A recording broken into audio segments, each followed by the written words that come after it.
Hello everybody, it's your boy N here. I'm coming at you guys with another YouTube video. So this is going to be a rundown of Purge 26 and how I completed it, including the strats and the builds that every Descendant in the lobby used, and we're just going to go on over it. So first of all, I am going to talk about the gameplay loop a little bit more, and I am going to talk about the way that we played this, and then later in the run I will show you the builds, and I'll show you everything that everyone was running, and just give you a rundown of how you basically get it. So, in this squad, we are running one Lepic, one Ines, one xAlisa, and also one Luna. Now, this is not the only way to do this. This is just the way that I've done it. So, it's still very early stages, and I guarantee you something more efficient will probably be found in the future. But as you can see here, the Lepic is grouping the enemies together with his third ability. xAlisa is absolutely destroying with her fourth ability, her first and her second using an absolute zero build. So, this is the strat we've essentially gone with Ines just doing the backup damage over here. xAlisa is primarily the damaging one here, and then we are all backed up by a Luna skill power buff, so we are just doing as much damage as we possibly can in a fast period of time. It's basically that, and with the higher level of purges, the more damage you do is very essential, meaning Luna is absolutely vital towards running these higher level purges if you want to clear in a good amount of time.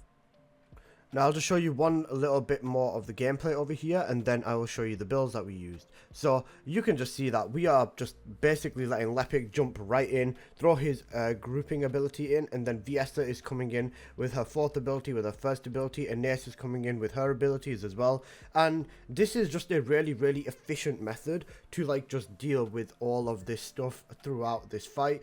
And I know that this is going to take a long time as of right now, but like I said, it's early stages, we're still figuring strats out, but I do think this is going to be a very viable strat in the long run, not just for Purge 26 but also for other purges. This could help cut the time down in there. So let's go on over the builds now. Starting off with Lepic, these are the modules you are going to want to run. Now, this is a very scuffed build at best, and as you can see, our Lepic was literally not even level 40 whilst running this, so you know this is going to be scuffed. However, this has a perfect loop on his third ability. We are using the focus on modules for the cooldown, MP for cooldown, nimble fingers for cooldown, skill expansion and duration, extension for range and duration, HP amp for survivability, maximize duration again for duration, strong mentality for cost, then mid-air maneuvering just to keep Lepic moving. Now this would of course be backed up with a fire reactor. Ideal stats would be fire and tech in the middle, then cooldown and range would be quite a nice one, or cooldown is going to be the most important one, and skill cost, so you know those would be the ideal stats on the reactor for the Lepic. Next up we have xAlisa. This is an absolute zero build, I'm sure you can tell. Full crit, and then we just go spear and shield, HP, and nimble fingers and MP conversion for cooldown and for survivability. That is literally as simple as it gets on the xAlisa. This is literally all you need.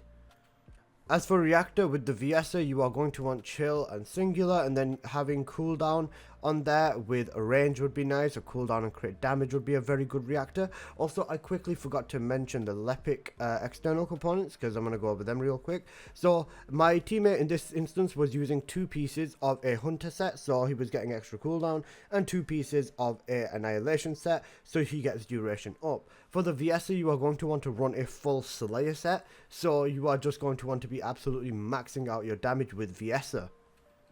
Next up, we do indeed have the Ines. So with the Ines, this is like your bog average build with Ines. Literally as simple as it gets. I'm sure a majority of people are already running this with Ines. I do think 2 xAlisas might be a little bit better, but it is also ideal to have one character as a backup with mobbing in case Lepic doesn't pull everyone in. As for reactor and components for Ines, you are going to want to get an electric tech reactor, and then you are also going to want to get a critical hit, and cooldown reactor would be the absolute best, or maybe a range cooldown, but either way you need cooldown because this would be more of a mobbing build with the Ines here. As for the external components, again you're just going to back it up with Slayer set, so you're just going to want to be going all in with all of your damage. Last but not least, we have Luna. Now this is a skill power buff build, so we are using nimble footsteps, and then we also just have a little bit of extra resistance, so we've got perfect anti-venom on Luna, just because if anyone goes down in this run, you ideally want Luna to be the character that revives them. Now this is basically as simple as it gets for right now. Purges are still very new here, the newer ones at least, the 21 to 30, so you know there's a little bit of retention going on, and we are still going to be figuring out better strats, so don't stress it too much. As for Luna's reactor, you would want to get a non-attribute and tech reactor, and then you are also going to want cooldown and duration up. Ideally, them two stats are the absolute best with Luna, so you want to try pulling them in double gold, and that is basically it. For the external components, you are going to want to be using 2 pieces of an annihilation set for extra duration, and then I guess you could maybe use 2 parts of a hunter set for a little bit extra cooldown. Now you can see we are in the boss's room, and I want to go over one very important thing before we fight the boss though real quick.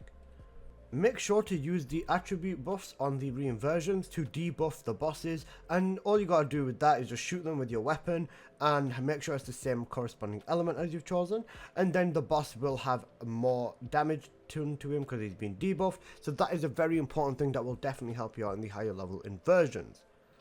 What I meant to say was the higher level invasions. Anyways, let's go on into the boss real quick. Now, as you can see here, the Luna is giving the skill power buff for the Viessa. Viessa is literally, all she's going to want to do is just go up to the boss, use her debuff with her weapon, and then just spam 3, 1, 2, 3, 1, 4, and just do as much damage as possible. Now this boss does keep running away and flying away, so what you are going to want to do is, you know, just chase him down. Ines will be spamming her first ability here, Lepic will just be doing whatever damage with his weapons, and Luna also the same with her weapon too, which is gonna be as much as you can get in this specific instance, so you are primarily relying on the Viessa and Ines for the DPS over here. However, I do think that the Lepic is more than capable of doing a ton of damage, especially if they have a busted up legacy and have a good build on there. Now, I was going to say the faction damage on the core on the weapons is a very good bet. Simply just changing from each different faction on your weapon is going to give you a ton of additional damage, so that is something I would very much recommend running on your cores. If you've got a few level 8s and 9s or even 10s lying around, make sure to throw them on and just, you know, mix it. You are honestly going to need it because these invasions do get very tough as you do head later into the levels.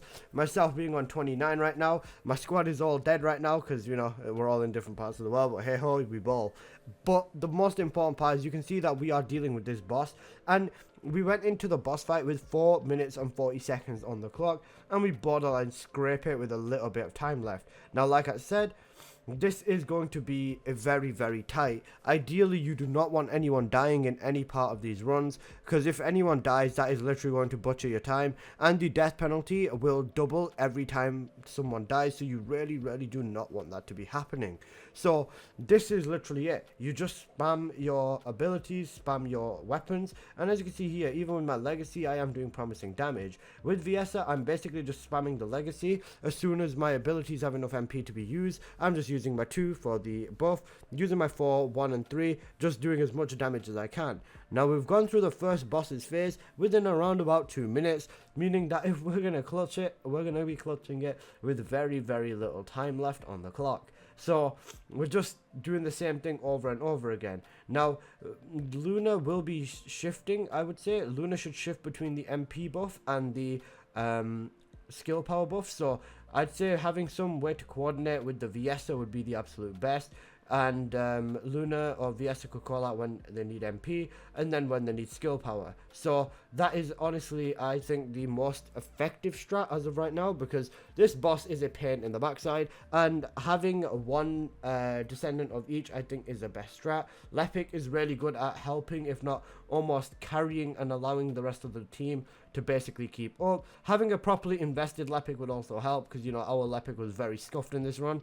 As I did mention, he's not even level 40, a lot of other things, but Lepic is great for taking care of the first phases of these bosses and first phases of these missions, especially with that grouping ability. Then working out with some DPS would be a great shout as well. In this instance, they were weak to chill, so Viessa was an absolute shout. You could go with the Haley and Enzo with the tanking builds as well. However, I just think for this specific instance, Viessa was more than capable, and I guess this gameplay goes to show that she is more than capable to do it, because, you know, we're still clutching, we're doing tons of damage, and this is just, you know, overall a very, very good run.